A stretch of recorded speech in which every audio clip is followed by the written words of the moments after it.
So welcome back, everyone. We're here for part 3 of the Global Wellbeing Alliance story. I think most of you have seen part 1 and or part 2. If you have, this will just be a continuation. If you haven't, I'll try and give a quick recap at the outset here. The acronym Wellbeing Alliance is provisional. One of the things I like about it is the we all subset of it. Because that does convey what's emerging here. It's a movement, it's a shift from I to we to all. Our vision is to co-create a better civilization. And I've had this graphic on there, haven't spoken to it too much, but this image of interconnected hubs is really going to be a focus of tonight's discussion, because we'll be looking at how, again, we achieve planetary impact given that the scale of our crises are planetary in nature. We are focused on helping accelerate the emergence of the new consciousness. So instead of trying to shift or change the existing institutions, we're trying to help accelerate the emergence of new institutions that make the existing institutions obsolete. So that's our focus. I'm thankful that there are many people out there trying to change the existing institutions, because that's needed also. But to accomplish the pace of change that we think we need, we think the best approach for us to take is to accelerate the emerging, build the new models. Just a review of the story that we've went into some depth in prior sessions. Humanity is creating a crisis for itself and many other forms of life. The issues we face are systemic in nature and they're global in scope. And evidence of that is seen in ecosystem collapse as well as extreme polarization of wealth, which are the two factors that, according to NASA's Handy study, have contributed the key factors that precipitated civilizational collapse many times in history. The good news is that every evolutionary quantum leap is preceded by crisis, chaos, and breakdown. So that's one way to look at what's happening is as necessary and preparatory for an evolutionary leap. And we, in fact, are seeing planetary responses emerging all around the globe. But synergistic convergence of those efforts seems to be lacking. And they're largely being conducted by individual thought leaders or small groups, whereas the primary drivers of our crisis, which is global business, the biggest force of agency on the planet, the one that's creating the greatest degree of climate change and, for that matter, polarization of wealth, that's a highly organized, heavily invested, globally interconnected network of large enterprises and small, for that matter. So if we're really going to make a difference quickly enough and really achieve this evolutionary leap, we need convergence of the different efforts and a greater sense of agency. So the vision, as I mentioned, of the Global Wellbeing Alliance is to co-create a better civilization. We're going to do that first and foremost by shifting the worldview. It's the consciousness, the level of consciousness, which is at the root cause of our problems. And until that shifts, nothing else of impact is going to change either. So shift the worldview to shift the world. We're going to support the emergence of shared requirements and designs for a better civilization. We're going to tell the story of that better civilization. We're going to activate the shift and bring a planetary sense of agency so we can implement the designs, and ultimately support the emergence of conscious organizations and interconnected evolutionary enterprises. That last bit is really what we're going to focus on tonight. I'll reiterate what I said in the first part, the first time we met. Having said all of this, it doesn't mean like we feel we have the answers. In fact, what we think are you have the answers.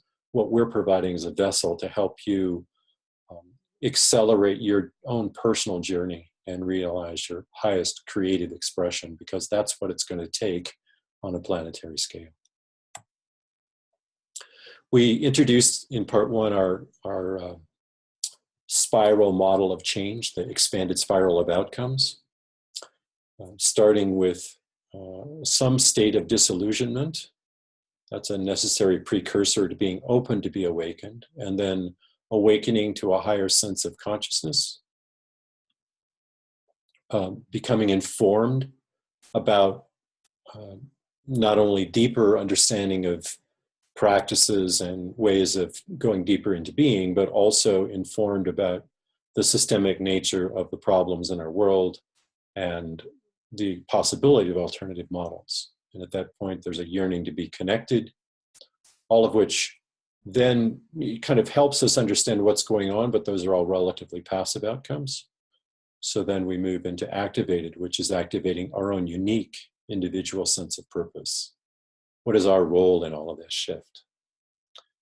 And then in part 2, we looked at transformation number 5, which is moving from taking these activated individuals and increasing their impact in the world by looking at how new forms of organizations, conscious organizations, are emerging. Organizations whose values and ways of operating in the world reflect higher stages of consciousness beyond those exhibited by the majority of organizations we're familiar with today, or really for the last several hundred years. So today we're going to focus on how we can achieve beneficial impact at a planetary scale to achieve whole Earth living systems well-being by interconnecting these conscious organizations into evolutionary enterprises. That'll be transformation number 6. But before we do that, we are going to start with a short mindfulness exercise. And then after that, we're going to do some actual, take a look at the user experience mockups we had for the map. First 2 parts have been pretty conceptual, a lot of concepts, and I think it'll help to make it more concrete and hopefully feel more achievable if we actually dive into what the mockups look like. But before we do that, if we could just take a moment, and if you could just put your feet flat on the floor and just settle into your being in the ways that you know how to do. Take a few breaths.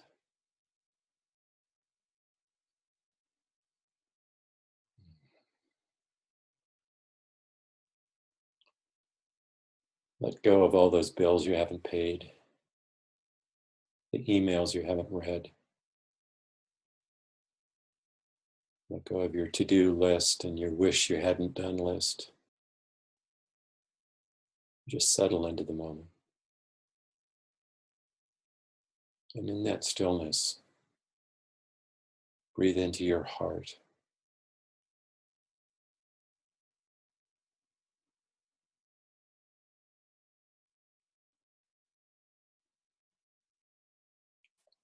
Feel the breath coming into and out of your heart.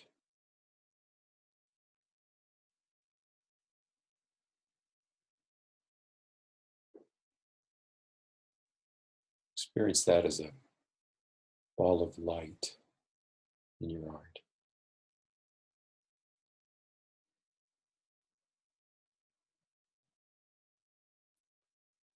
And feel that light expand to include everyone on this call tonight.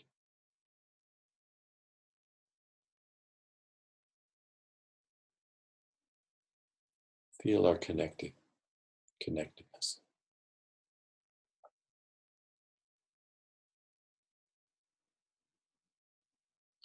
And allow that ball of light to expand further to encompass our beautiful living Gaia, Earth.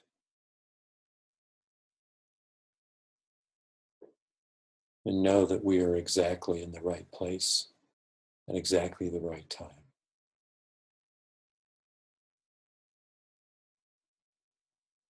We are connected in oneness to each other, to all beings on Earth, to the entire universe.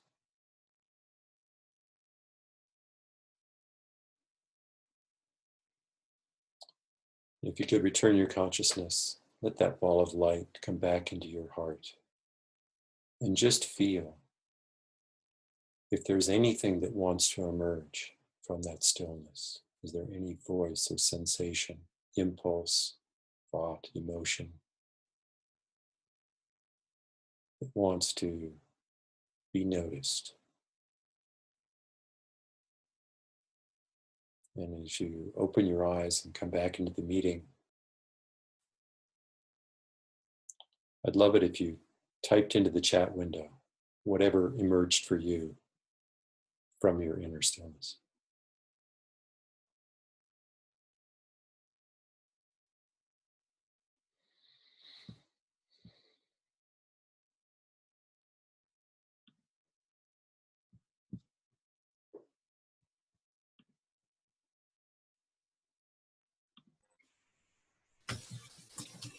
How are we all doing? I unmuted everybody. Like we had a few people join. Good. Thank you for opening the space. Yes, thank you for sharing it. All right, so as I mentioned, we're going to, do a little bit of a change of pace here. We're going to take a look at the map user experience. The map isn't built yet, the Memetic Activation Platform that we introduced in part 1 and talked a little bit about also in part 2. So these are just mock-ups and they're preliminary, so still a lot of flux, but hopefully it will give you a sense of what's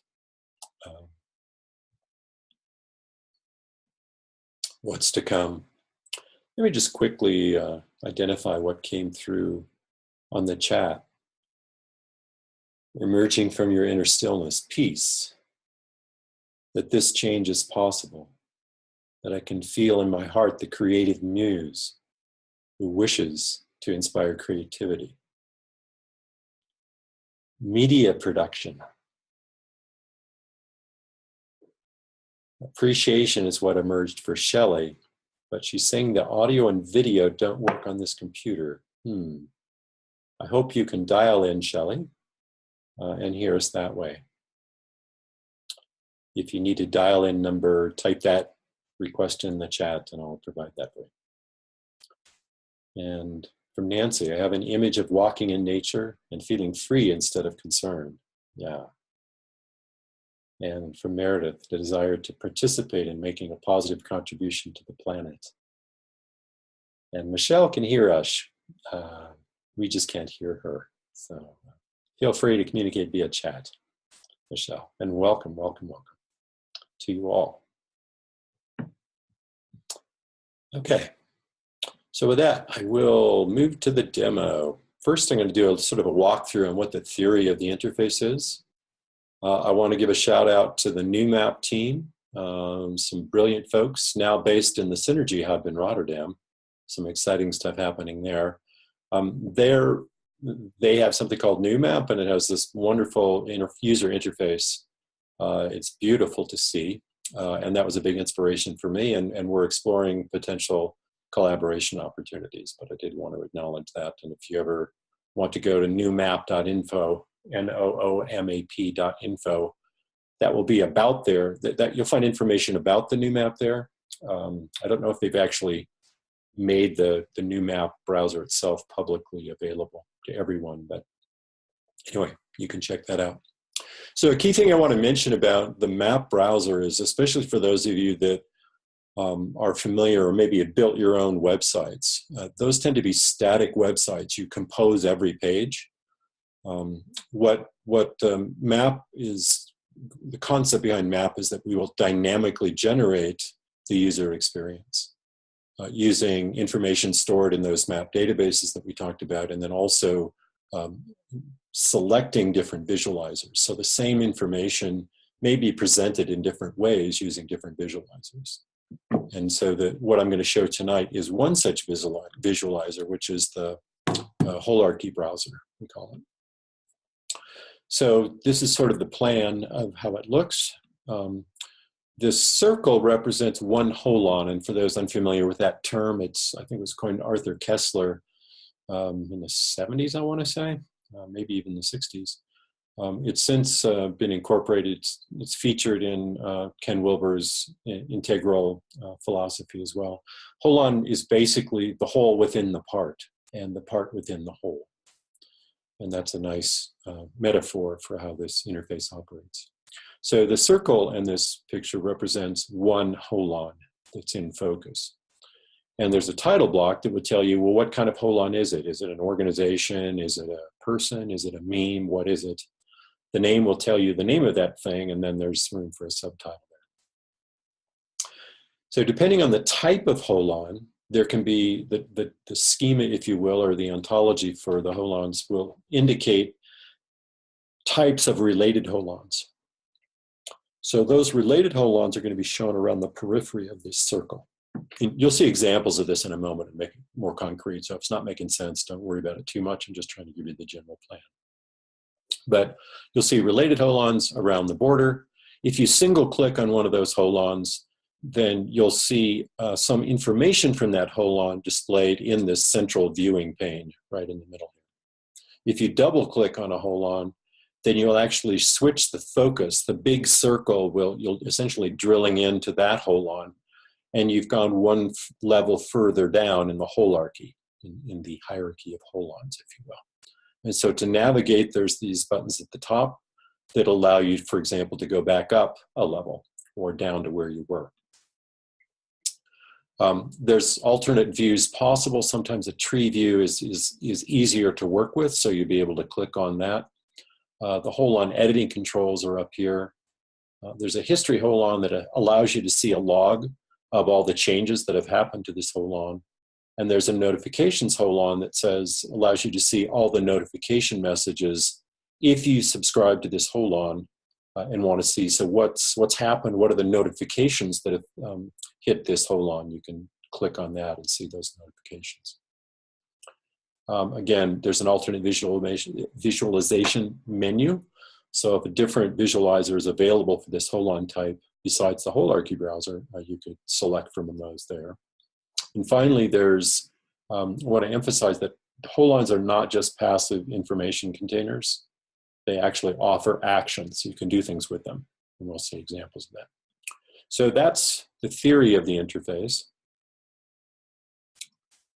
I'm going to switch my share. So this is an organization holon. This happens to be my company, Evolutionary Enterprises. So the focus of this is as if I was looking at Evolutionary Enterprises. And so you'll see the different related holons around the side. So if you may recall, the map has three principal databases. There's the global directory of people and groups and organizations, the party database, if you will. That would be accessed through this global directory. The wisdom pool, which is the global meme pool, would be accessed through this button. And the bold endeavors is the enterprise registry that tells you what enterprises and services are populated on the map. So you could click on those and go navigate into those. On the left-hand side, you'll see the story of Evolutionary Enterprises. And so I'm going to go ahead and click on that just to kind of drill in. So this would be a double click. So now I've gone one level deeper into the hierarchy, and now I can see the actual story of that organization. And so the thing I want to emphasize is that this story type can be put in many different holons. So you can have a story of an organization, like I'm showing here. You can have a story of a meme. You can have a story of a person. You could have a story of a service. And so in each of those cases, there's an opportunity for, you'll see basically these options. So in the viewing pane, it's kind of showing, in this case, it chose to show the mission of Evolutionary Enterprises.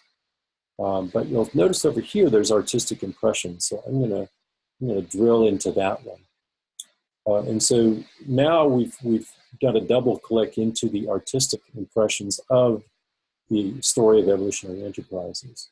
And so if there were books, for example, or case studies or testimonials, you could access all of those here. In this case, though, I'm looking at the artistic impressions. And this illustrates how, and I think we talked about this last time as well, telling stories in words is very linear and conceptual. Images and various artistic impressions can be much more evocative of what you're trying to get across. And so included in every story is the opportunity for artistic impressions. And you'll see actions down here. This shows you the actions possible within this whole line. You could, if you were an artist and you felt particularly called by this story, you could submit art. You could upload images of sculptures or paintings, or you could upload videos or auditory tracks, songs, what have you. You submit them basically to the steward of this organization for inclusion in the gallery. Alternatively, if you were the steward of this organization, you could solicit art. You could put out a call to artists indicating that you would like artwork and would be willing to offer some value in return for that. So this is connected to that, the whole notion of right livelihood, of allowing people, regardless of their skills and background and so forth, to earn a right livelihood in alignment with their values. So we need an artist out there who's trying to make a living from their art, but this gives them an opportunity to tell a story of evolutionary unfoldings, whether it be memes or organizations or what have you. Now, this was really inspired by the Evolution Art Project, and I noticed we had Lynn Letourneau on from that project. I'm not sure if Kathleen is able to join us tonight, but yeah, it looks like Lynn is here. And so, Lynn, this is, this is how I'm reflecting back to you this one way of incorporating the Evolution Art Project.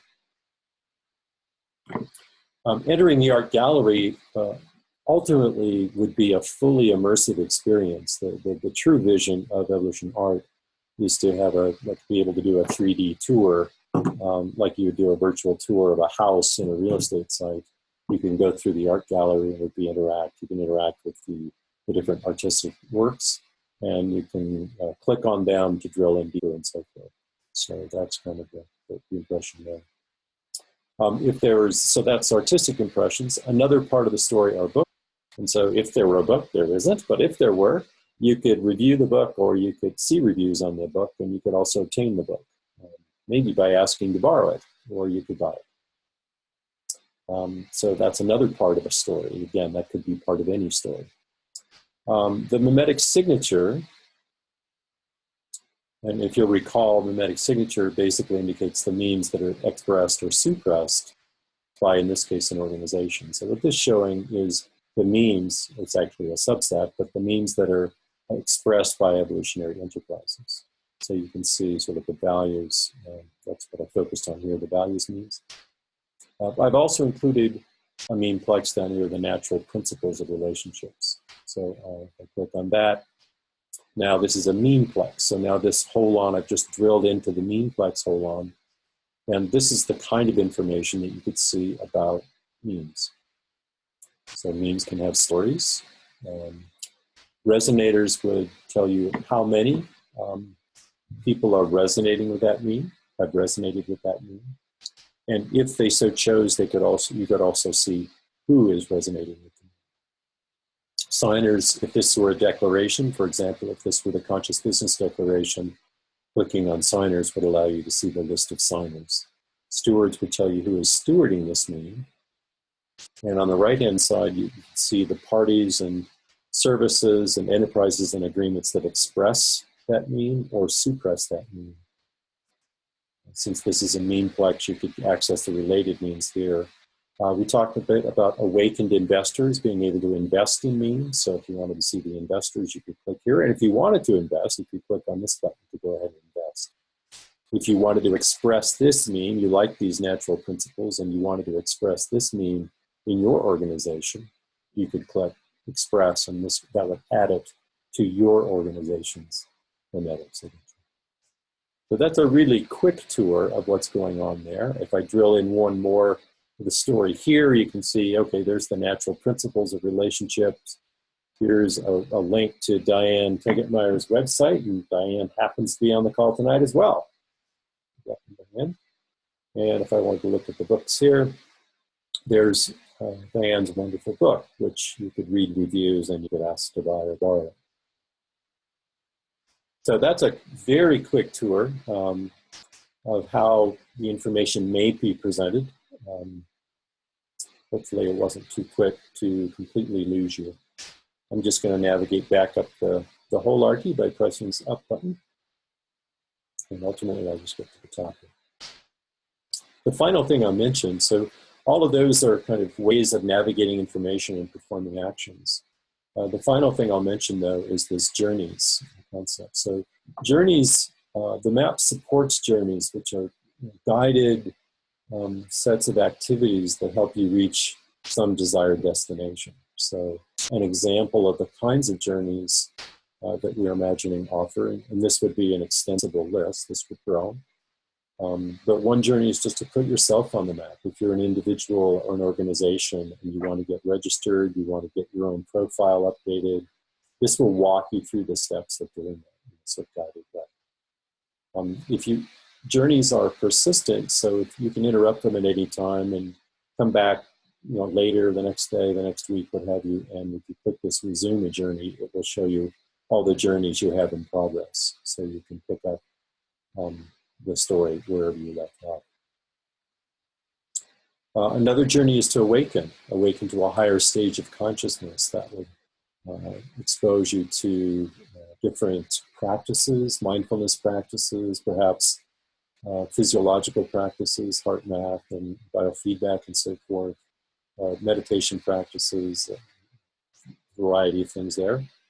Also awaken to what's going on in the world. That would be a tour through what some of the principal systemic causes of what's happening in the world and what's emerging. If you want to learn about those things there, if you want to offer your gifts, there's a journey there you can take to offer your gifts. You want to connect with others, manifest your life purpose. That's really activating. That's understanding exercises that kind of help you walk through what's my role in all of this. And if you're so moved to start or evolve a conscious organization, you can embark on this journey. If you want to find products and services aligned with your values, that's what this journey, this is sort of the Amazon for evolutionaries, if you will. And then finally, co-creating an evolutionary enterprise. So that's a quick set of journeys, which I only touched on very briefly, but hopefully that gives you a little bit more concrete sense of how the user interface might operate. If you have any questions on that or comments, at any time, since you're all on mute, if you just want to put something in the chat window, I'll notice that and I'll try and get to your question. Looks like there's a chat comment. Lynn doesn't understand the suppressors thing. And also, Michelle's having trouble hearing, so I will try and speak up a little bit and see if that helps or get closer to the mic. So the notion of expressing and suppressing memes follows from, memes are inspired by genes, and as we discussed previously. And within your genetic signature, certain genes can be expressed or suppressed. I expect that for the most part, people will express the things they're for, but if they're explicit values, for example, that you are suppressing in your organization, you could call those out. And so the suppressors hold on would be the list of all the memes that your organization or your service or your agreement or what have you is explicitly suppressing. Hopefully that helped. All right. So with that, we'll continue on. So last time we left off with Juanita, and she had searched the map for maps for emerging memes after she'd been awakened and informed and connected. And she decided which memes she really felt were appropriate for her organization. Remember, she's starting the Healthy Food for Healthy Communities co-op. So she puts that new organization on the map, and part of what that means is she'd take that, put yourself on the map journey we just looked at. And what that means is registering the memetic signature of her new organization on the map. So that transparently records the values that her organization expresses and the services it offers. So that's a great first step. But but she'd like help in understanding and implementing some of the emerging needs. Recall last time we looked at how many different parts of, onboarding and recruiting and decision making and conflict resolution and strategy and resource allocation, all of the sort of the things that are involved in a healthy organization and running an organization need to be revisited. The decision-making models, for example, might be quite different in a conscious organization than they are in traditional organizations. So there's a lot of memetic decisions to be made. And so she went through and found some good stuff there, but she decided to pick holacracy as the governance model, but she doesn't really know that much about holacracy. She knows about food and food delivery, so she's looking for help. So fortunately, Holacracy Consultants, another fictional organization, though there really is, Holacracy One is a real organization that does this, but Holacracy Consultants is a fictional organization, for my example, that expresses and nurtures the holacracy governance model and offers consulting services to help organizations implement the model. So Juanita discovers them on the map by navigating from the holacracy holon to say, well, who's expressing this holon? And she'd like to engage their help. So now she's ready for assistance in that next transformation, in enabling her transformation from organized to interconnected. So this is the sixth transformation, and its really intent is to more effectively meet the stakeholder needs and further amplify their agency in the world. So you're a conscious organization, and you can accomplish a lot by yourself, but really to have great agency in the world, you need to partner with others. The other thing I'll mention about the stakeholder needs is if you're addressing the needs of some stakeholder and you really look at it from their perspective, if you adopt that sort of outside-in perspective and look at their needs, the full spectrum of their needs, you will invariably discover that they have needs that you are unable to fill. And so at that point, you have a choice of trying to expand the scope of services that you can offer to them, or form partnerships. And that's really what that first bullet point is speaking to, is the ability to find and partner with other organizations so that between you and your partners, you can meet a broader spectrum of your stakeholders' needs. So the way we do that is by interconnecting with other conscious organizations to form evolutionary enterprises operating in evolutionary markets. The core values of this transformation is that each enterprise is free to define its market's own memetic signature. So markets have signatures too. They basically say these are the rules that this market will follow. And so each enterprise is free to decide what memetic signature, what values and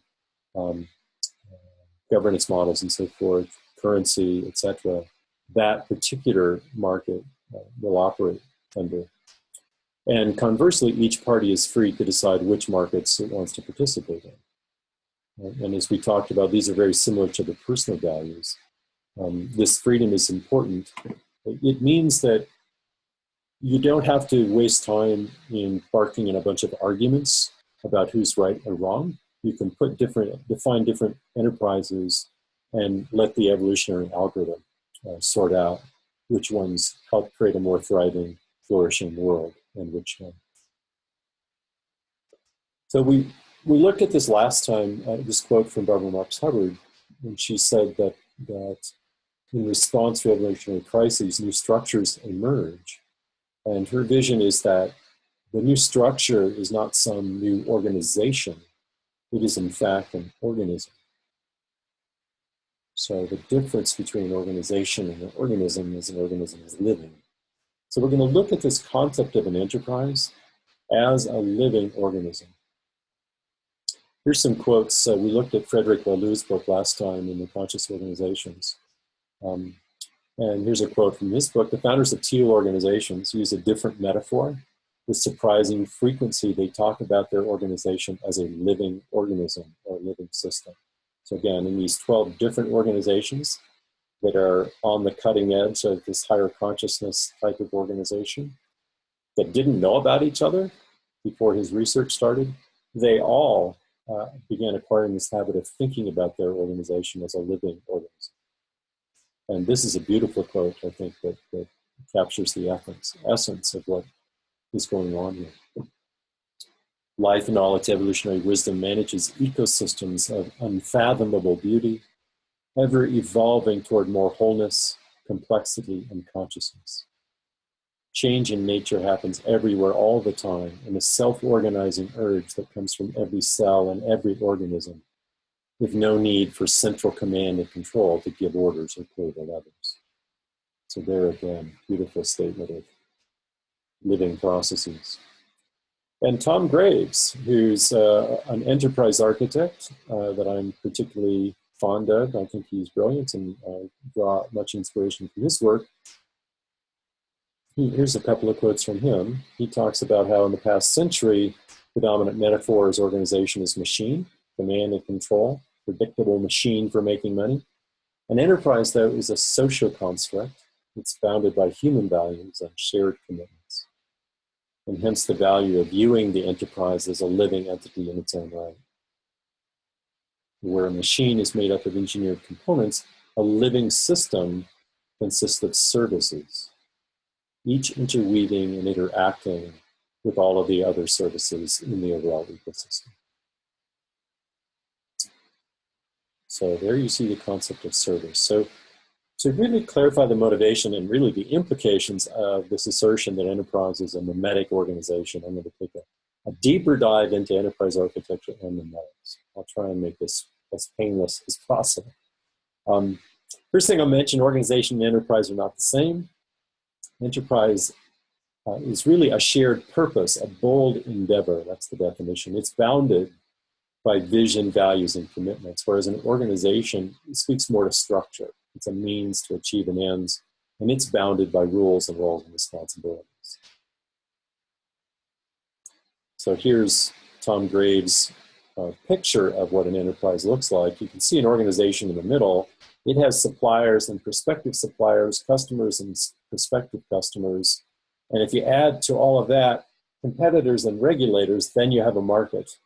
And that market, if you include the community in which it operates and the governments and non-clients and anti-clients, that whole thing is the enterprise. So this is the view I'm adopting here, that the enterprise is really that whole interconnected living organism of a number of organizations playing different roles with each other, and competitors and regulators and communities and governments and so forth.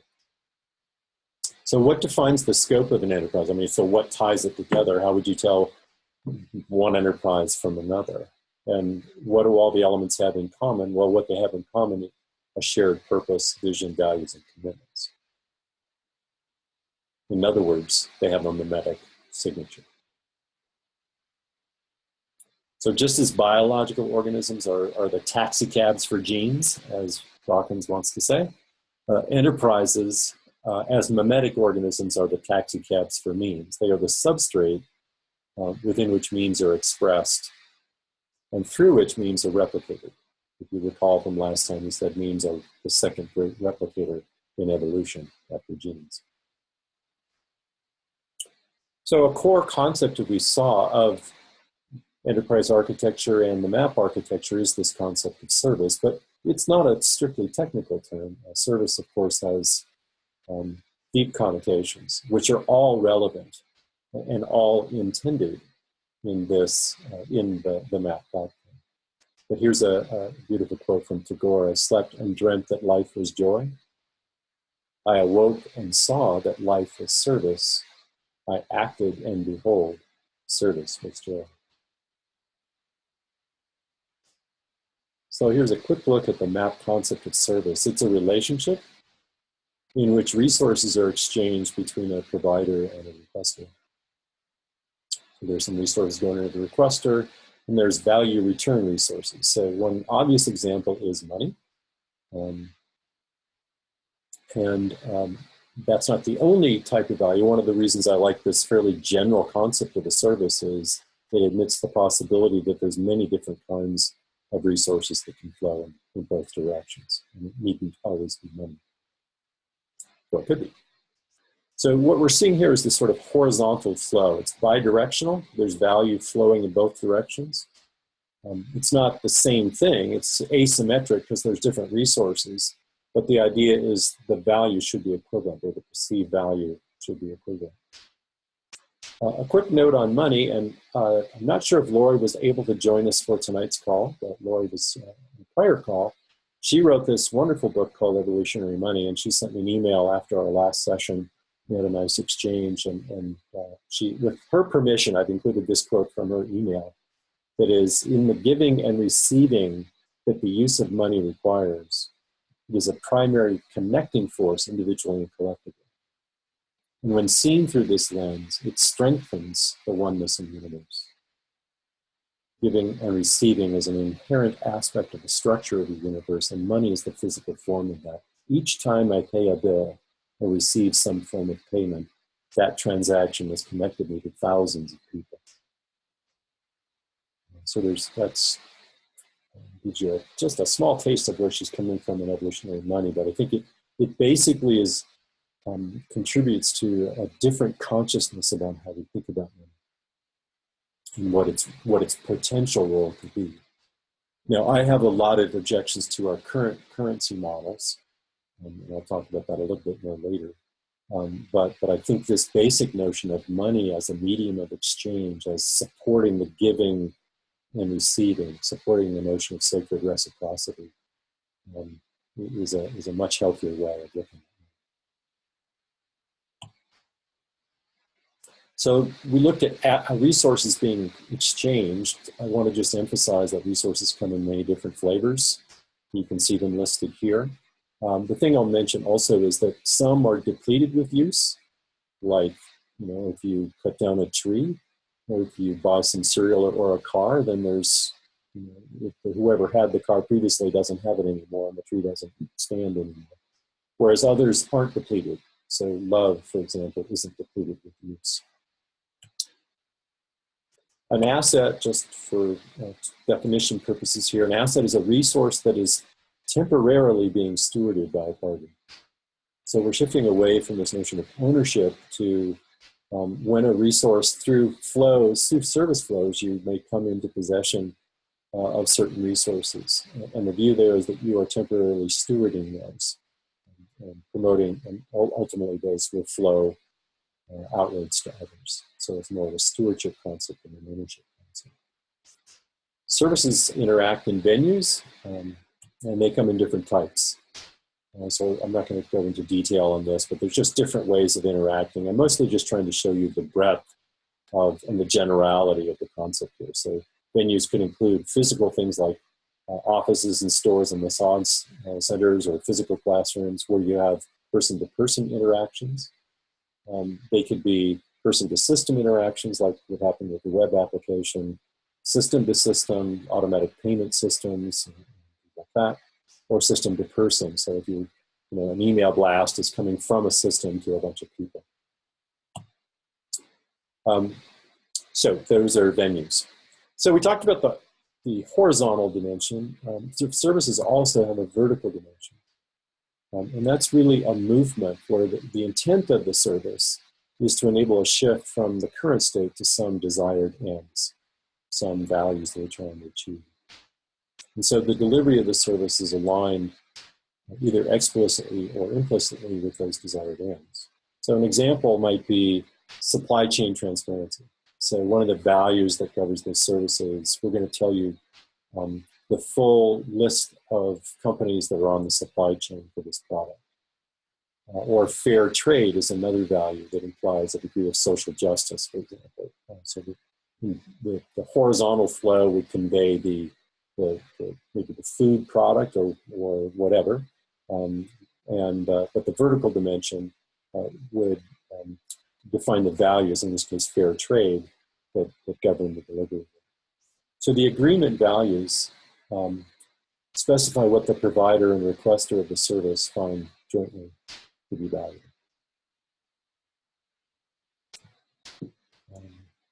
I'm going to go pretty quickly through this part. This is a little bit of a longer story, but I don't want to feel like there's a lot of concepts already I'm throwing at you, so I'm not going to bog down on this. The main thing, main point of this is that in order to be successful, there may be some questions about, oh, well, great, how can these conscious organizations compete with the purely profit-driven, free market wolves? And one of the things this illustrates is that the organization of these conscious organizations, in fact, offers competitive advantages.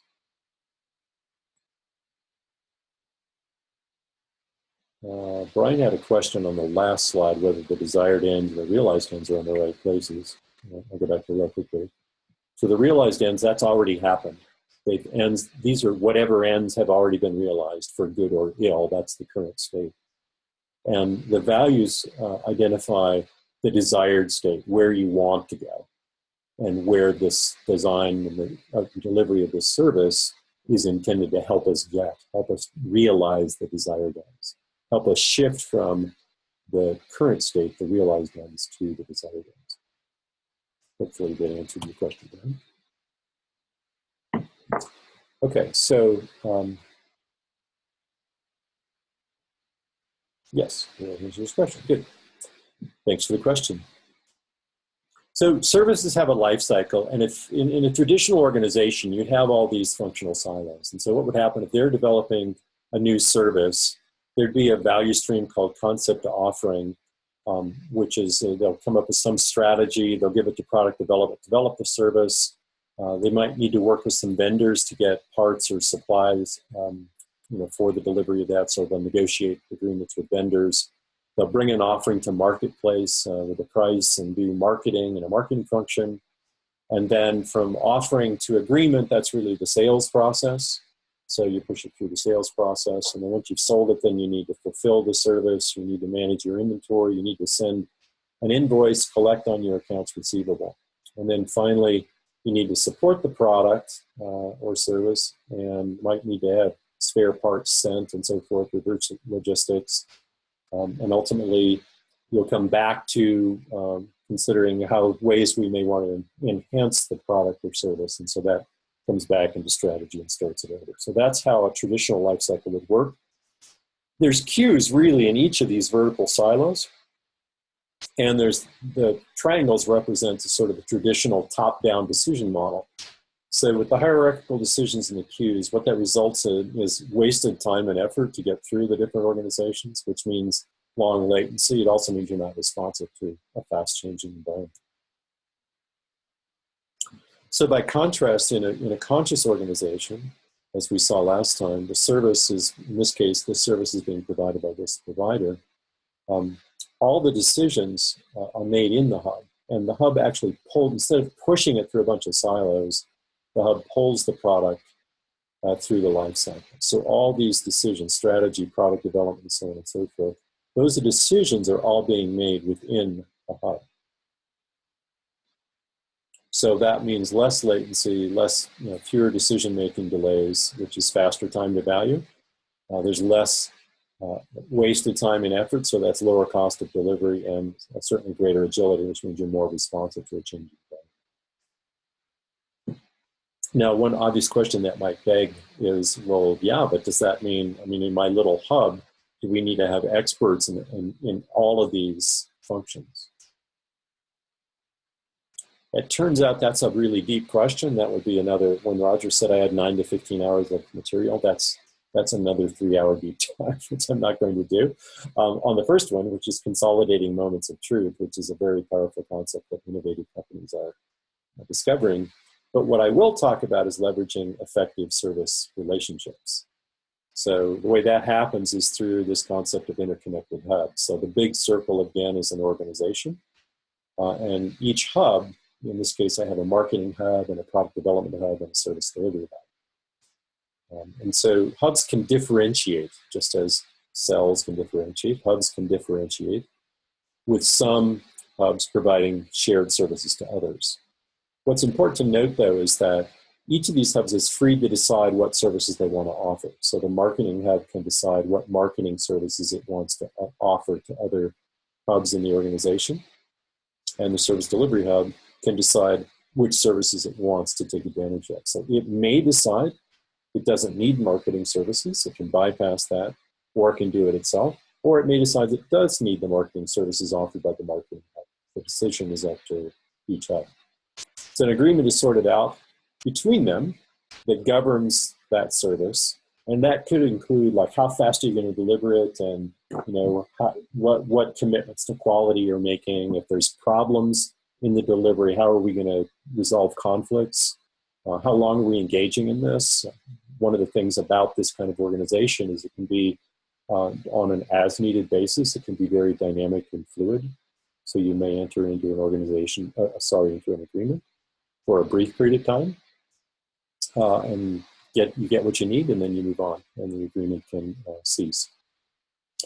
So it might take a while to negotiate all these agreements, but if you have some standard agreement types that you can just refer to, then you can allow these service relationships to be dynamically created when they're needed and drop when they're no longer needed. And agreement types, standard agreement types, is another database that we imagine having in the map, so that you can develop these portfolio of agreement types over time, and in fact share them across enterprises, so that once you've figured out an agreement type that seems to work, then you can replicate it. And if it's not working so well, then just as an evolution, you can take it apart and put it back together in a different way. So if we were to see what that looks like in terms of interconnecting these service life cycles, on the right I have service Y provider, and they're offering service Y. And they have some values, their organization, that hub has some values. And on the left, we have service X provider. Well, in their concept to offering, they've already developed service X, and they've put out an offering that says, hey, we're offering these services. And included in the offering is a memetic signature. So that little symbol, if you recall, the green kind of represents the means that are expressed. The salmon represents the means that would be suppressed in that signature. And the smaller circle represents the subset of means which are valued means. So presumably, those means in that agreement would be aligned with the value means of the provider. So now the service Y provider is they've got this great idea for a new service they're offering. So they discover that they need, though, service X to help them do it. So they enter into an agreement with service X. And in this case, the service, the agreement and the memetic signature of this agreement aligns with the values of both. So this is how you get to purposeful services. This is how you get to doing relationships that are based on agreements about the values and not just the product that's being delivered. When service Y is ready to go ahead and deliver what they're doing, then the actual delivery of service X to Y happens, and there's a value return, whatever the agreement dictates basically what that value return is going to look like. And the values of the service should be aligned to the values of the agreement.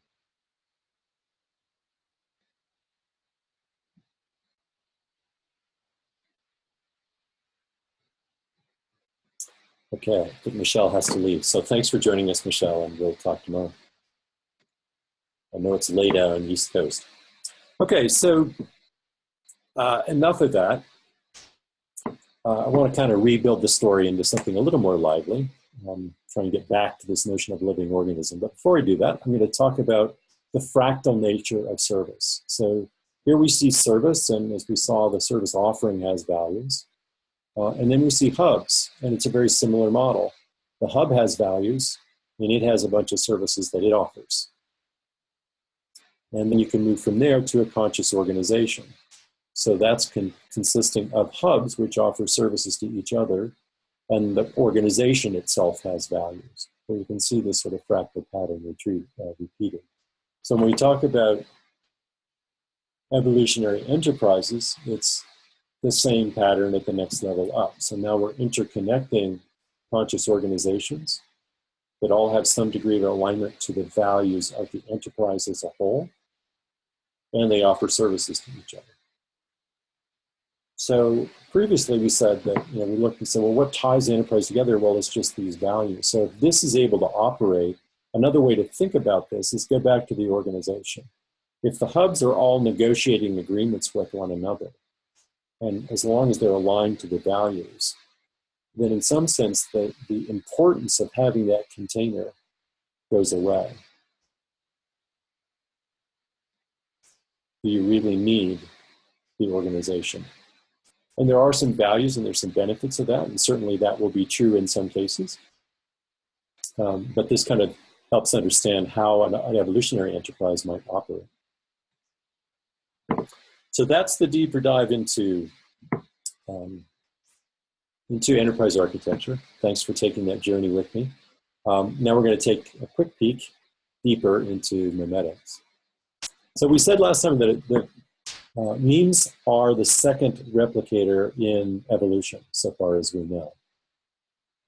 Just as genes were the first, memes are the second. Memes are so widespread that we're swimming in a sea of memes, so much so that we're not even aware of them most of the time. But if they're replicators, then it's fair to ask, well, what makes a good replicator? And the three principal qualities that make a good replicator. The first is fidelity. Well, you need to be able to copy it accurately, so you don't introduce a lot of noise with each copy. Fecundity, which is the ability to make many copies, and longevity means it's going to last a long time. So those are the three properties of a good replicator. So if we look at how memes are typically, positioned or how they've been popularized in current culture, you get this kind of thing. In fact, if you go on the internet and you search if you Google for memes, you'll find things like meme generators. And what they are things like this, where they'll take some picture and allow you to put a quote with it to make it sort of this funny thing. So then I told this 2-year-old or younger says, then I told the officer, I can't even walk when I'm sober. Right? Or, well, hello, Mr. Sun. It is I, your reason for rising, the cat says to the sunrise.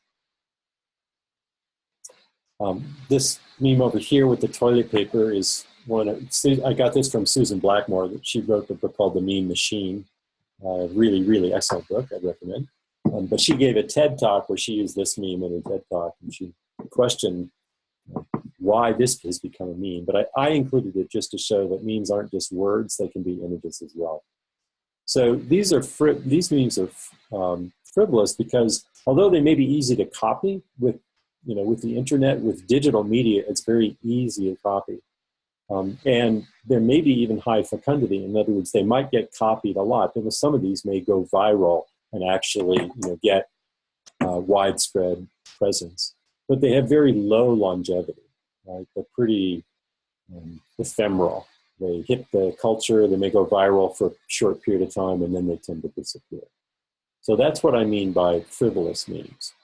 But if we look at other memes with longevity have shaped entire civilizations. So much deeper memes, including the meme of separateness, the notion of the universe consists of discrete separate objects, and mind is separate from matter, and God is separate from man from nature, and so forth. People are separate in competition with each other. That is a deep-seated meme that's had great longevity in culture. The mechanistic view of the universe, scarcity consciousness, the domination subservience hierarchy probably goes back 5,000 years. Debt-backed positive interest rate currency, where money becomes both a medium of exchange and a store of value, which leads to privatization of the commons and hoarding and scarcity consciousness, polarization of wealth. There's an enormous, it's stunning what the implications of just having positive interest rate on currency and creating currency in debt has. That's a whole other talk. Some of you, we've done an exercise together that did a deep dive on that. I won't take the time to do that now, but that thought about currency has been with us for 2,000 plus years. with only a few exceptions in that period of time after you experimented with everything else. Private corporations have been about 250 years perhaps, and profit is the sole source measure of success, really only about 70 years. Seems like it would be longer than that, but really since about 1947 or so is when there was a number of political changes made that really divorced businesses from almost every social obligation, and their sole obligation became returning money to their shareholders. So we might feel like that's been with us forever, but that's actually a relatively late-breaking change, not coincidentally timed with the acceleration of depletion of natural resources, the acceleration of pollution, toxic byproducts, ocean acidification, all those other nasty things that we talked about in part one. So we can see that some memes are very long-lived. And if we return to the statement that the structure is not some new organization, it is an organism, then I'm going to pose the question, what if enterprises as living organisms? What if that concept is not just a metaphor? So with that teaser, we're going to take a look at the tree of life. So there's three, and I'm not an evolutionary biologist, and there's always some debate, I think. It's an unfolding story, but the latest I'm aware of is there were three primary domains of life, sort of archaea, bacteria, and eukaryota, which is the multicell organism, which include animals and fungi and plant kingdoms. And within animals, you have the chordata, and then mammals, primates, and ultimately you get down to Homo and Homo sapiens sapiens. So this is sort of the standard taxonomy, domain, kingdom, phylum, order, genus, species. So Barbara talks about humans being in evolution, and that evolution is continuing, and she speculates on the next stage being something that's sometimes referred to as Homo universalis, recognition of our universal nature and limited potential. And I think that may be true, but I think the new organism is not that. Because so far what all of this looks like is just genetic replicator-based evolution.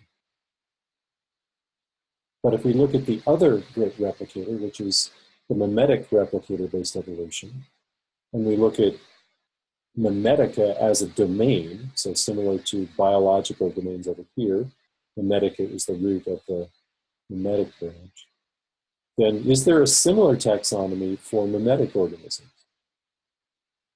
I think this would be a wonderful research. It creates a whole new lens to look at civilizational history and cultural evolution. But I'll just show some potential speculative things of what that might look like. So one branch on this tree might be corporatus privatus, the birth of the private corporation. Some date that to Rothschild and Louis XIV, other to the Dutch East India Company.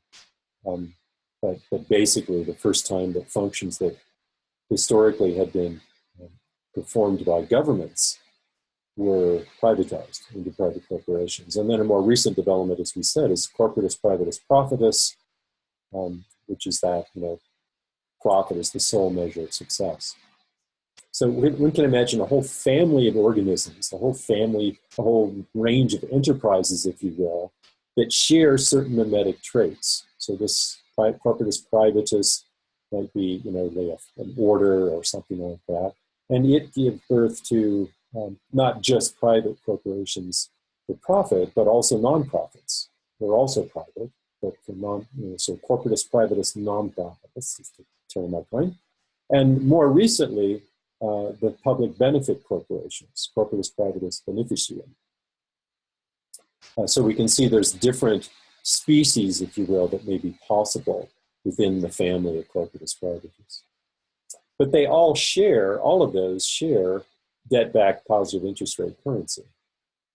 And in turn depends upon mind-matter dualism, which depends upon a separateness, materialistic view of the universe. So what you see in this whole branch is a whole range of organisms that are all at some level rooted in this concept of we are separate, we live in a materialist world, mind and matter are separate, and so forth. So there are other means possible, like oneness. And for the most part, indigenous cultures didn't take this detour down separatism, and it stayed within the oneness mean. And so we have a lot to learn from that. But there's also a whole range of possibilities here on the left-hand side. Libero pecuniam is the term free money. That's the alternative. That's one of the alternatives to debt-backed positive interest rate currency. And so imagine a whole family of organisms, of enterprises, based on that kind of mean. So this whole territory kind of marked out in the jagged line. You know, the old maps used to talk, when they didn't know what the world looked like, they had areas they called terra incognita. Well, I see this as Memetic incognita, these whole unexplored branches on the tree of life.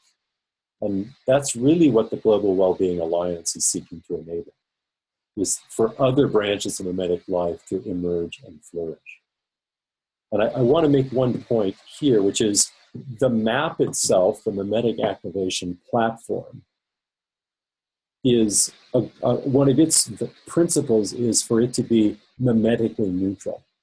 It's trying to be a platform upon which any memetic signature could be defined, including ones that are over in the traditional side over here. It's perfectly possible to do that on the map.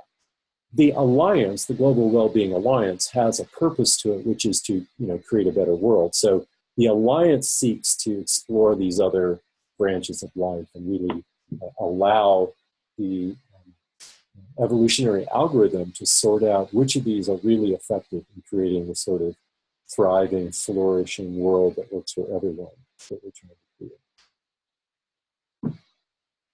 So I think this view of enterprises as living organisms creates an awful lot of excitement in me about the opportunity that exists to go back and reconstitute organizations based on different memetic signatures, starting with oneness. So this gives rise to the question of, okay, what might such a new species look like? And so I'm going to introduce a concept that's I got from my colleague Sherry Arnold, referred to as an econet. So that's what this whole thing represents. And it starts with a holding company that has a certain set of values.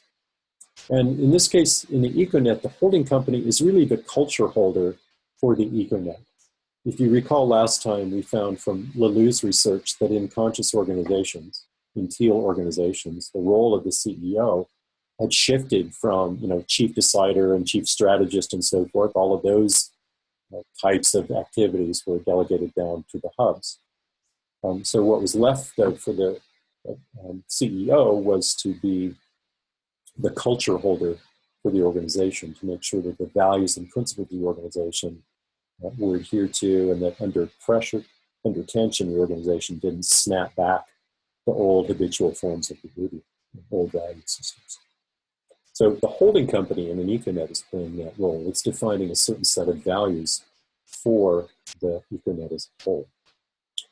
All of the organizations within the econet are autonomous. That is, they can have their own boards of directors. They have their own memetic signatures. They are interdependent, however, in ways that I'll talk about. The little p in here represents a for-profit organization, and NP represents nonprofit. So in this econet, you see there is a mix of both profit and nonprofit organizations. So the holding company can invest in the for-profit organizations using equity agreements to help manifest the econet's values in the world. So it can make decisions about where organizations it's going to invest in based on the extent to which it believes those organizations can help manifest the values of the econet in the world. So the agreement values represent that aligned intersection between econet values and the organizational values. The holding company can also sponsor nonprofit organizations via donation agreements. So the holding company may believe that the econet values are best realized in the world if nonprofits play a part, and they can sustain and nurture those nonprofits through ongoing donation agreements. So the nonprofit is less in that sort of constant begging mode and has a predictable stream of revenue to support and nurture its activities.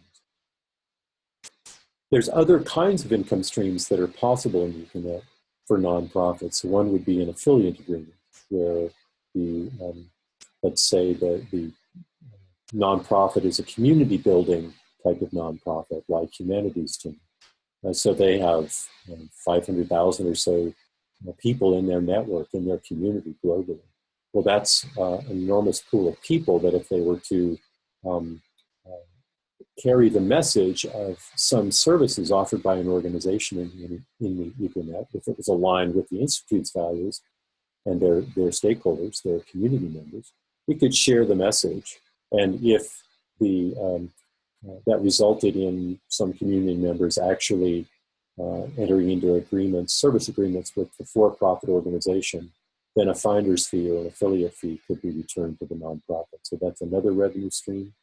And nonprofits as think tanks could do licensing agreements. They could license intellectual capital to a for-profit organization to productize it and sell it to customers, but in exchange there'd be a license fee coming back. So this just represents some novel ways that you can get these networks of organizations, both profit and nonprofit, all aimed at realizing these values.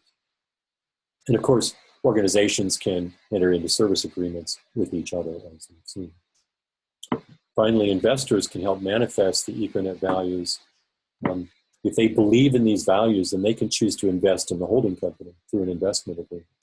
They're essentially trusting the holding company to then make the right decisions about investments and donations and so forth to materialize the values. They don't have to be an expert in all the dynamics of how all these business works. The investors can just say, hey, I believe in these values. I'm going to invest in these. So that's how they can play. So if we look at the value flows within an Econet, we can see investments in the holding company. They get capital dollars in exchange for that. They give equity back to the awakened investor. So that provides the holding company money that they can invest in for-profit organizations, in which they can both take an equity stake and they can also enter into a revenue share agreement. So some percentage of the revenue comes back to the holding company, and that then gives them a revenue stream where they can do donation streams to the nonprofit and get social capital in return. One of the interesting properties of an Econet is that it's recommended the holding company stake in any given organization doesn't exceed 30%. And that creates opportunities for that organization to participate in more than one Econet. That increases the resilience and autonomy of the organization. So if one Econet it's involved in isn't thriving or its values start to drift, then the organization has other options. They can go to different Econets. If the economy is in a downturn in one sector, they can maybe benefit from the other sector and so forth. So it increases their autonomy and their resilience. It also leaves headroom for employee equity opportunities. So one of the typical values in here is going to be to limit the polarization of wealth within an organization and to have more equitable distribution of equity opportunities among all employees instead of just polarized at the top few. So that's a real quick look at Econet values. There's different kinds of fees that can, and other value flows that can go. This is an open area of creativity and the type of evolutionary experimentation that we hope the map will foster. So that's how Juanita got her story. She went through that whole process. I'm running out of time, so I'm actually not going to go through this. But really quickly, you can, in any detail, but really quickly I'll mention that you can see that there's, here's her memetic signature. This is Healthy Community. She chose to incorporate as a public benefit corporation, meaning she's serving people, process, and people, profit, and planet, all stakeholders. She's got a value signature up here as part of her memetic signature, and she's selected other means in her signature are woman-owned, minority-owned, locally sourced, USDA organic, non-GMO, and holacracy. And so she's taken the holacracy, she discovered the holacracy coaching offering that was offered by holacracy consultants, because they're expressing that their offering is in alignment with their values, and she finds it alignment with her values, so she enters into an agreement that sort of encodes that alignment. And then the coaching service gets delivered, and the value, in this case, let's say it's dollars, gets returned. So that's how, an example of how these agreements might work. So if we extend that, that was sort of a simple case. If we extend that concept to evolutionary markets, I'm going to go through a cereal box meme again. So this is 1 degrees ancient maize flakes. And what I find interesting about this one is on the back of this box, there's a QR code. And so if you scan that QR code, it's an internet link. And that will take you to, you will actually be able to see what are all the ingredients and who are all the suppliers. So what farm, and who's the farmer that provided, the grain for this or what have you, or where did the wheat come from, or where did the palm sugar come from, or what have you. So that offers a form of transparency. Part 1, we talked about nutritional transparency. This goes beyond that to supply chain transparency and resource transparency, telling you scan the QR code up at the top to trace every single ingredient in the box. So it's full resource transparency. It tells you everything that's in there and where it came from. So imagine if that kind of transparency were adopted as a value for a marketplace. So imagine an evolutionary market based on, for example, resource transparency, that everything sold through that marketplace needs to have a complete list of the ingredients. And supply chain transparency. So you need to disclose each organization in the supply chain for each ingredient, and not just say who they are, but actually disclose what their memetic signature is, at least the memetic signature that's encoded in all the agreements. So you can actually see not only what companies are in the supply chain, but what values do they hold. And then finally, resource footprint transparency. So that's based on a concept of multidimensional pricing, where the cost of a good or service is not expressed just as a single price. It's not just $50, but buying that product also incurs, say, a certain carbon cost, or a poverty mitigation cost, or a social justice cost, or what have you. And so with the supply chain going all the way back to natural resources, multidimensional ledgers will allow us to keep track of the balance in each of those dimensions.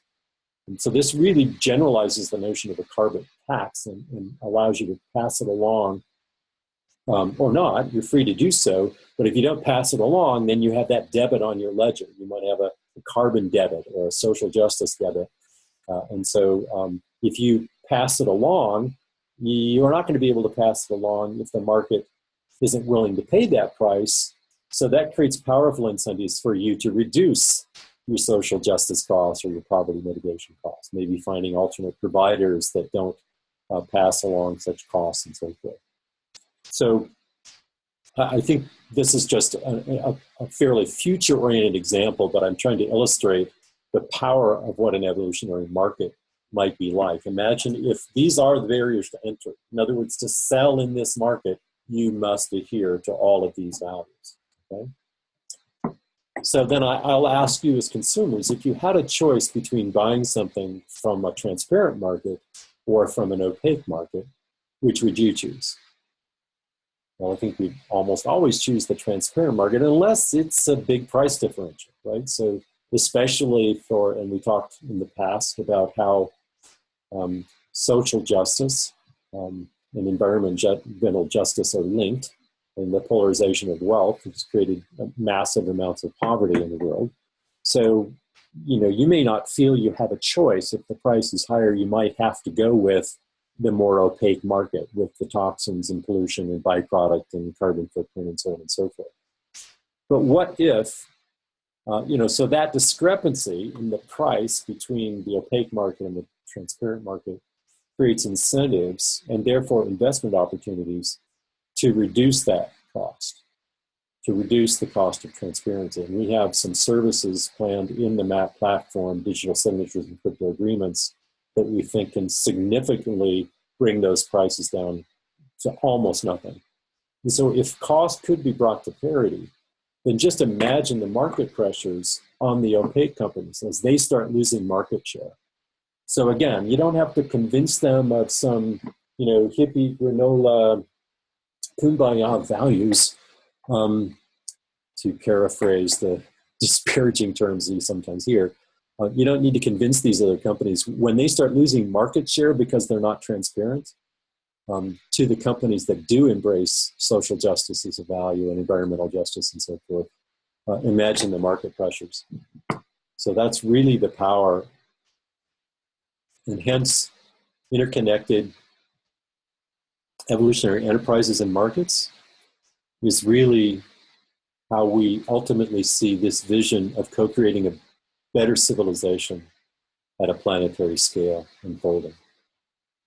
It allows you to engage with your whole self, not just your economic self, in a world that works for all and everyone has a role to play.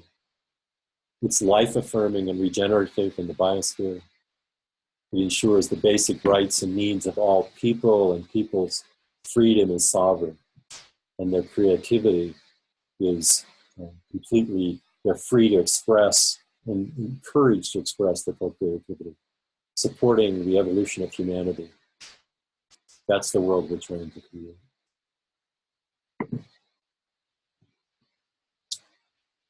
So I will definitely pause there.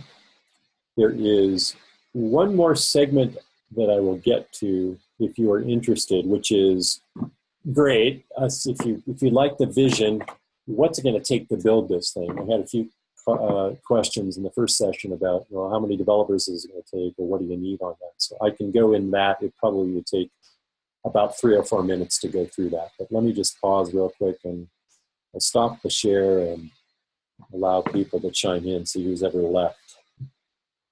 Unmute you. No music. Okay, let's see if there may be too much noise. Sounds like there might be. Maybe it's okay. Yeah. So I'll just let people chime in just with comments or reactions, and any feelings you may have, any observations.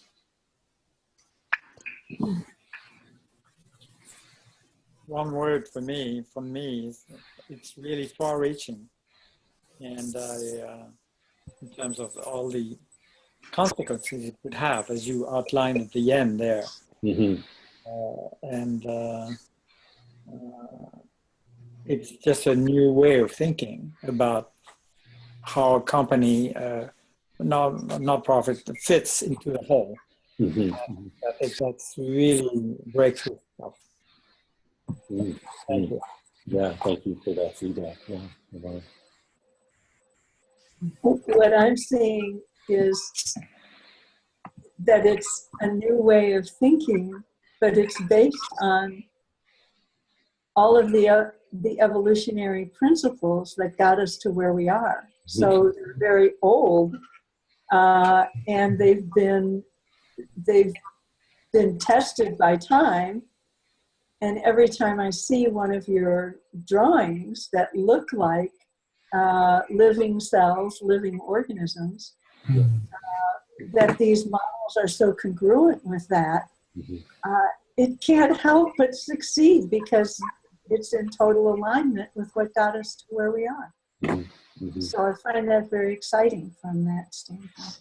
Yeah, as do I. And for those that you may have noticed when I went through the mock-ups that I referred to the Relationships That Heal book. This is Diane Peggett-Meyer, the author of that, and she's used biomimicry, basically, looking at how cells interact at cell membranes to extract 6 principles, which then she applies to human relationships and has been applying that in her own personal practice for a number of years, and written a book on it and so forth. And I'm finding, as you said, Diane, the reason I find great joy in our collaboration is exactly what you said, is the principles you've discovered in relationships and cells very naturally apply to the relationships between organizations and hubs and the service flows look like interactions between cells and so forth. So that's why it also rings true in my heart, why it carries inner truth in me, is that I do feel like we are bringing this into alignment with principles of evolution, which have been proven for billions of years. So, thank you. And you've taken it to many, many dimensions beyond just the one-on-one relationship, but still, it's still in alignment with the principles at each increasing level of complexity, which is what evolution is all about. Yeah. More differentiated, more complex, and you've conceptualized it. It's just beautiful. Yeah, it's exciting. Thank you.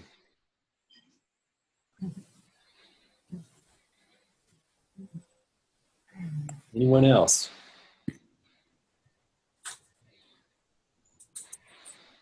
I like the presentation of the schematic and the organic nature too. I like that it was a little bit different presentation, the way that you did the charts and the schematics. It's nice to have that variation because you don't see it very much. And it was basic, but very elaborate as well. I liked the way that you presented it.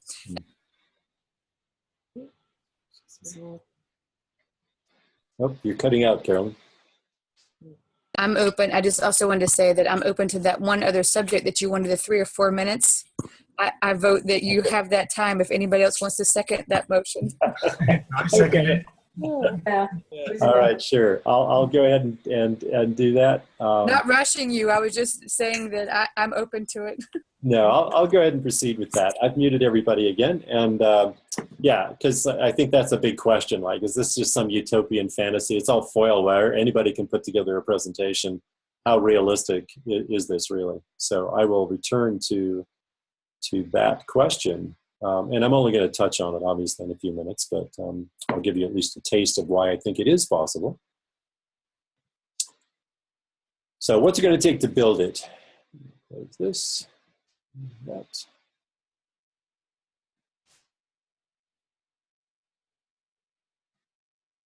Okay, so what I said about the map was that it's going to be an infrastructure that's comparable in power and sophistication and reach to those infrastructures that are enjoyed by Fortune 1000 companies. So if we're expecting that much capacity, maybe it makes sense to look at, well, what are those companies spending on their IT infrastructures? So Fortune 100 companies, at about the Fortune 100 cutoff, they're spending on the order of $1 billion, just, well, basically $900 million a year, which is 3.2% of their revenue on their infrastructure. At the Fortune 500 level, it's about 163. At the Fortune 1000 level, they're still spending $61 million per year. Okay, so if we're going to deliver a platform that's comparable, I need you all to act now. There's a special limited time offer. You can get a 49% stake in Evolutionary Enterprises for only $180 million. So I'm going to give you a moment. I'll unmute you. I'll just ask you to type it in the chat. If you could just go ahead, when you're ready to commit to that 180 million, just go ahead and type it in the chat.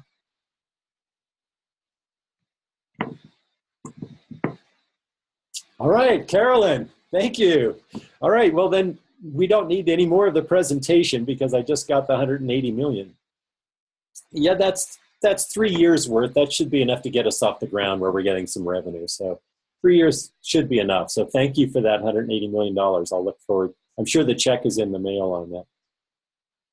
Well, obviously, I won't need it now that Carolyn has been so generous, but just to play out the story, if I hadn't gotten that investment, there needs to be a different way of getting there. So what if we took an incremental agile approach? So we're going to leverage the co-created power of the alliance to manifest the map itself. We're going to use the map to build the map. We're going to use the alliance to build the alliance. So what this involves is identifying some key sort of intermediate milestones, and we'll incrementally develop the capabilities that we need to get to the next milestone. And then we're going to use the revenue generated from each milestone with some incremental investment to fund the next stage of delivery. So just as living systems don't go beyond their means, I'm trying to make this regenerative pretty much at every stage. So the milestones, and this is just a preliminary, high-level look at some candidate milestones. The first one would be community building services for the conscious business community of practice. And I'm delighted to announce, some of you know, some of you may not know, but I have reached an agreement with Humanity's team for Evolutionary Enterprises to be the platform provider for the conscious business community of practice. I've already delivered first instance of that platform, and really all I did was cobble together some, the Google apps, basically, it's based on Google, and just to support the launch of the community. So my first intention is to replicate that functionality, but in the user experience of the map. So essentially deliver the same types of community building services. It's discussion forums, it's member profile, it's calendaring functions, and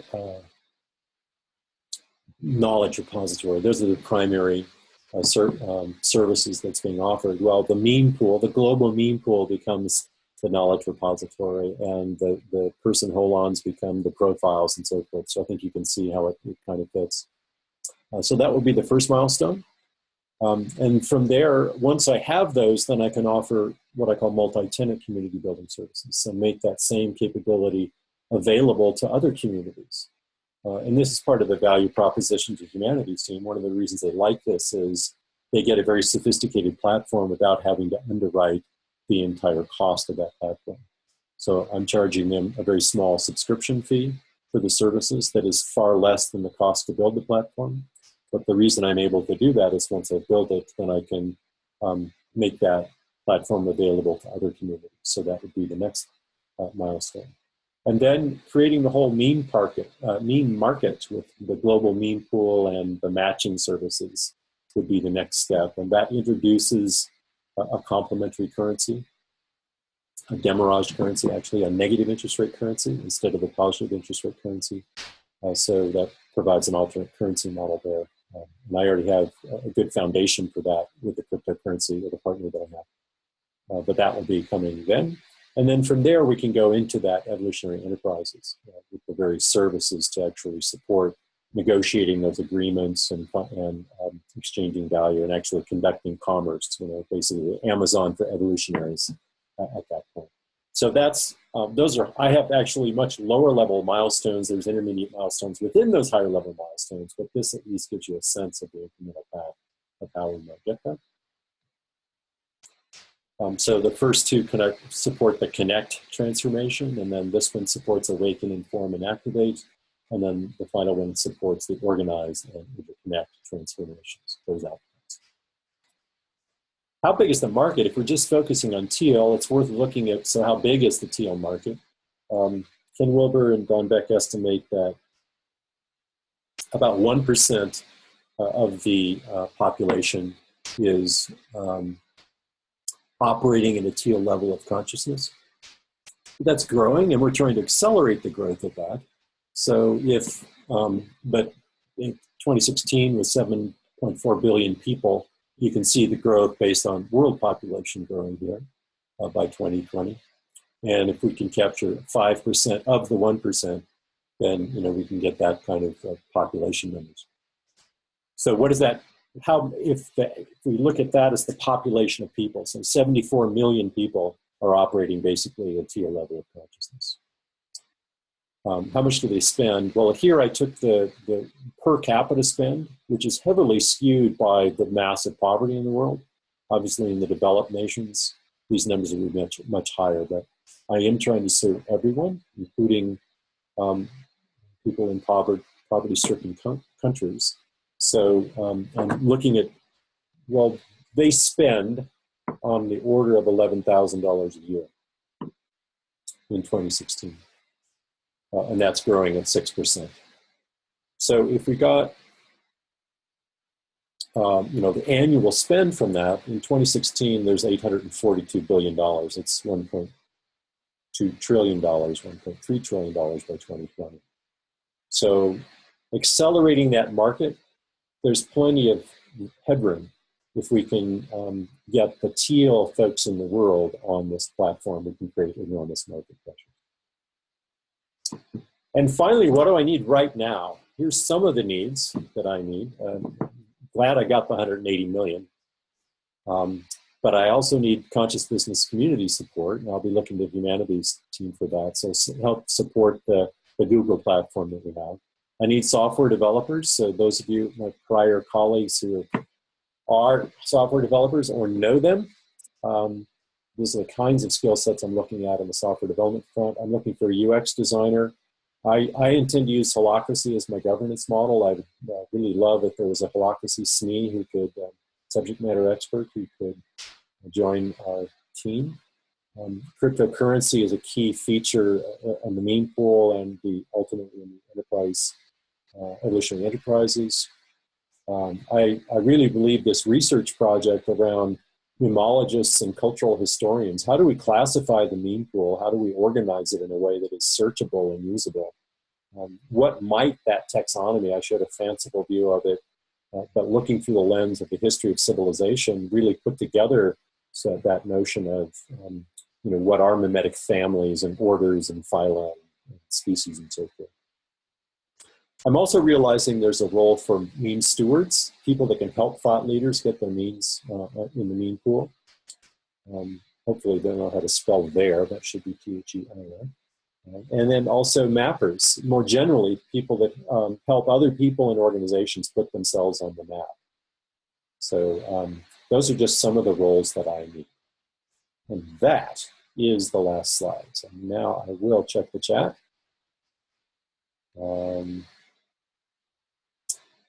Lori Buxton has to leave, but she doesn't have the money anyway. She'll listen to the rest.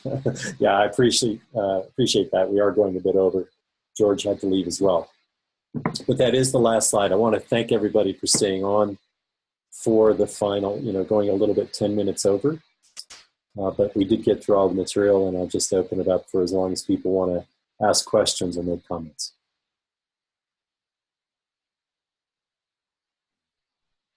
So everyone is unmuted. I was just typing this into the chat, so I'll say it instead. I love the way you highlight for us to remember that this is a living organism, that sometimes those of us in consciousness, when we get into our business head, that we shift and forget to bring that full forward and look at that business or anything else, everything period, as the living organism that we are, that it is, because that's the answer. If we reach it from that aspect, we can get to the center of it. So thanks for making sure that we remember that. Yeah, thanks for noting it. I'd like to go back to my question on B Corps, Steve, and maybe offline. Love to have a conversation with you as to where they fit as a movement in that process. I know I got it that they still live in a matter, the separation paradigm as well as the money paradigm. But anyway, I'm intrigued to see how much of that could be brought possibly to their attention too. I don't know. Right. Yeah, I think that'd be a great conversation. And I want to extend that invitation to everyone, really. What I'd love is if you consider your own journey, your own inner calling, each of you, and how it may connect to this story. You may have questions about maybe you'd like to get on the map, or maybe you've developed some means and you would like to see how could those be put on the map. Maybe you're a software developer and would like to help build it. Any of the needs identified.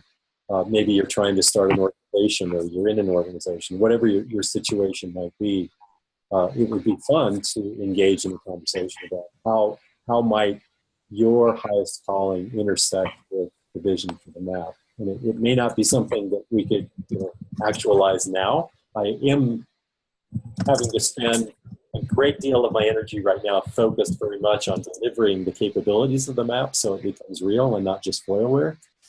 So some of our collaborations may not reach fruition until I'm further along in that process. But I'd love to get feedback along the way.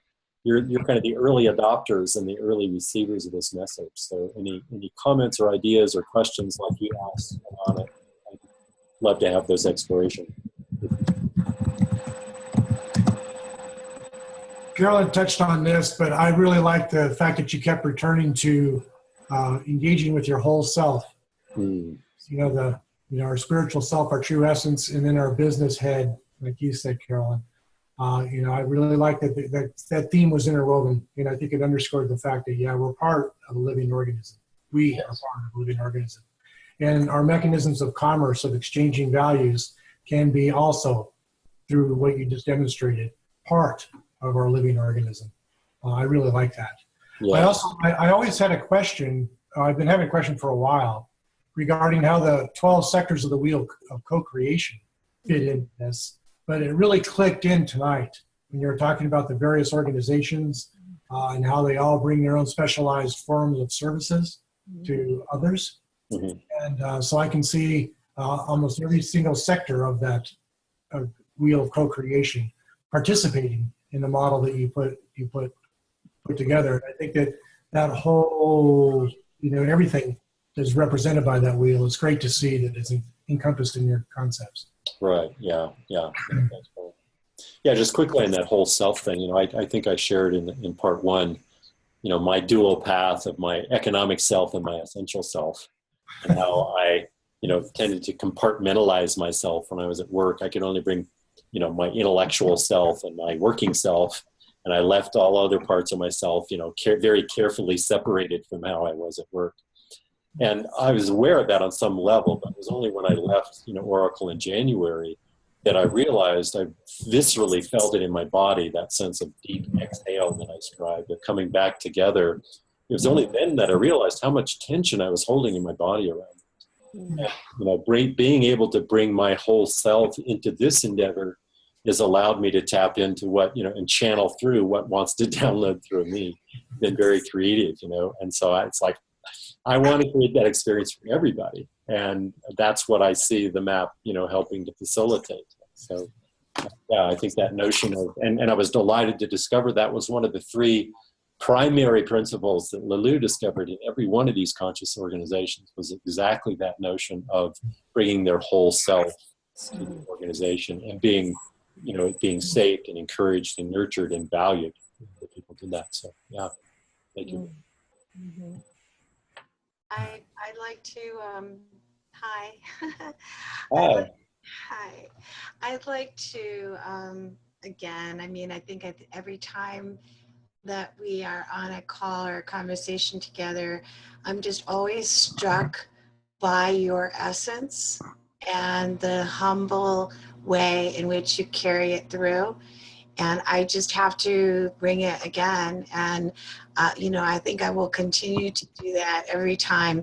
And the main reason for that is because, my opinion, is because a lot of the things that you are capable of, like that working self, that intelligent self that you separated before, those, you know, in our world, I mean, those are a lot of the reasons for a separation of all peoples. And the fact that you're doing this, you're a model of actually being able to do, I'm actually getting chills as I'm speaking, but it's coming through me, and you know, it's the same thing you're saying, it's coming through you, but you are holding that space, and I just want to thank you for that, and let you know that you know how much of a model really you are, an organism of evolution and conscious love. Thank you. And for those that don't know, that was Kathleen Hart, one of the brilliant visionaries behind the Evolution Art Project, along with Lynn, that I spoke about earlier. Thank you for that. And I'm Lynn, and Evolution Art, both Kathleen and I, well, Kathleen has a little more experience in business than I did, but Steve is just so easy to work with and generous with his time and sharing his wisdom and experience. So I want to thank you again for that, Steve. And I think, you know, one of the things that's coming up tonight is this is so, the process is biological, it's regenerative, that's the right word. It's humane, and it's all inclusive. And it's a living organism. And I think to really, it ended up feeling like, gee, I almost feel like I became a business major. Yeah, I hope my detour into enterprise architecture was not too deep or too much. I was fascinated, but it was like, wow. It's kind of like, as a cellular organism myself, it was like all these different cells were lighting up really fast. So I think that there's going to be different levels of how people will be able to absorb this. And, you know, and I think, well, I'm just very excited about this. Thank you. Yeah, well, thank you, Lynn. Thank you. The really cool thing about it is the simplicity that if we just remember that all we need to do is embody this, allow it to be open, receptive, responsive, and willing, that the wisdom known as Steve and Brian and Kathleen and Lynn and whomever else, the one shows up that we need when we're connected. And when we start talking about in a business aspect, if we can just remember that, that if we be it, then we will show up as it, and it will line up. It will come into alignment. And we get so caught up in the differences with the business when it's all the same. We just present it in the way that's appropriate, just like we do with our friends. We talk to different people. You know, we might have groups of friends that we relate to in certain aspects of our lives, and we share those pieces of ourselves to different degrees. So just like we go to a business, we meet somebody where they are and say words that are meaningful to them, like a child versus someone else, that we speak to in a language, a love language that means something to them, and help them get to the space that is more useful, more fruitful by being that. But thanks. Yeah, thank you for that. Great. Beautifully said. Carolyn, beautiful. Yeah. You know, it makes me want to say one more quick thing. Okay. Along with that is, you know, the other end of it, a little bit of the extreme of the conscious evolutionary movement that is afraid to attach itself to the old models of business. And so they kind of drop off and let go of the business models altogether. And they say, let's just be in the light. Let's just be, you know, and that, you know, it doesn't feel secure to me. You know, I can be there, but it's we also need the structure, and I think that, you know, that's what this is doing. It's putting a safe structure, root system, if you will, to protect and nourish and nurture the conscious evolution and our spirits and how they're connected. So, because I've had that experience just recently, so you know, like let's not sign contracts, let's not do agreements because we're conscious evolutionaries, and let's just go with the flow. And I'm still in a place where I'm looking for, you know, certain structure, you know, certain roots. What did we do? That's what's awesome. Everything's going fine. Yes. Yeah, beautiful. Yes, I think I agree with you, Kathleen. And I think you know, we've just taken it as a given. I'm hearing some background. I'm not sure what's coming. Yeah, really frustrating. Yeah, no, I mean, when Dylan and Tim walked in at 2:30, like, between. Okay, I muted everybody again. You can selectively unmute. I welcome you to continue to talk if you're so inclined, but I'll just respond to Kathleen. I think there is that sense of, oh, business is bad, money is bad. That's why I kind of talked about why I think Laurie Hyland's work is so beautiful with evolutionary money, is sort of opening our consciousness to other alternatives. Yes, the way business is practiced today has had some horrific impacts, on our planet and our lives. But the good news is it's based on memetic structures that we can change. It's based on ideas that are man-made. We can come up with new ideas. That's why when I sort of had that vision of the whole new branches of memetic life, that the memetica incognita to explore, and recognizing the opportunities, number one, it suggests that there are alternatives, many, many, many, many alternatives that we haven't explored. And number two, I also am animated by the fact that it's not me having the right answer or you having the right answer or somebody else having the right answer. We all have, we're going to have to sort this out. This is an emergent process and we're not sure what's going to work and what's not.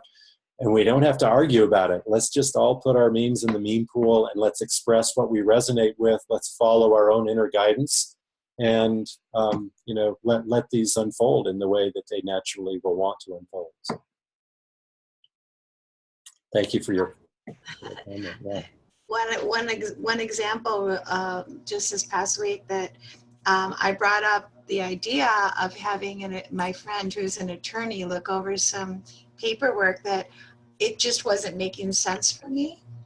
And the fact that I brought up an attorney, quite a few people just said, "Oh no, we're conscious evolutionaries. Why are you getting an attorney?" And I understood it was a trigger, but I said, well, I just need to understand. I'm not hiring an attorney. I'm not, involving an attorney.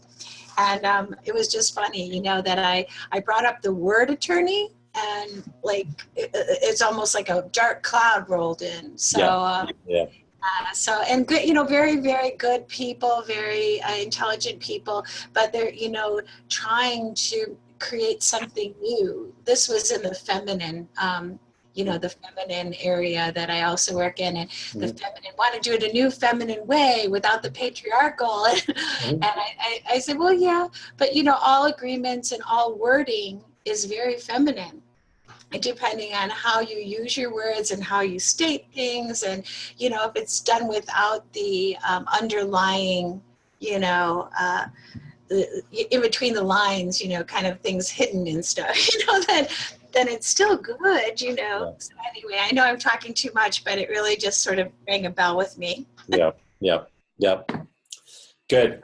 Well, we're about 30 minutes over, so I am going to draw this to a close. I do want to thank you all so much for your engaged participation and your wonderful, beautiful spirits and all that you've given to me in this process, and including the opportunity to share this with you. A couple of quick comments on the chat from Nancy. Our body knows first. I think our lack of wholeness and connection is also related to our unawareness of the shadow aspect, which we are often more interested in the second part of life. It feels full circle. And thank you for bringing the shadow in, Nancy. That is, that's another tendency, I think, Kathleen, to sometimes ignore the shadow or pretend that if I just, all will be peaceful and there will be no conflict and so forth. No, I think we need to all recognize conflict as an inherent part of life, and the shadow is, we all have shadow sides, and ignoring them doesn't help it, or trying to bliss them away doesn't help. So facing that is important. And yes. And she also said the word structure is very relevant to the word explore. Yes. So. Good. All right. So thank you one and all for your contributions. We got through it in 3 parts. I was worried we were going to do 4 parts, but thanks for hanging in there a bit longer, and I appreciate your feedback. And this is just the early part of the story. The manifesting it is really where it's going to happen. But welcome your feedback, and again, happy to engage with each of you in a role that's you're being called to take in this alliance. And with that, namaste. Namaste. Good night, everybody.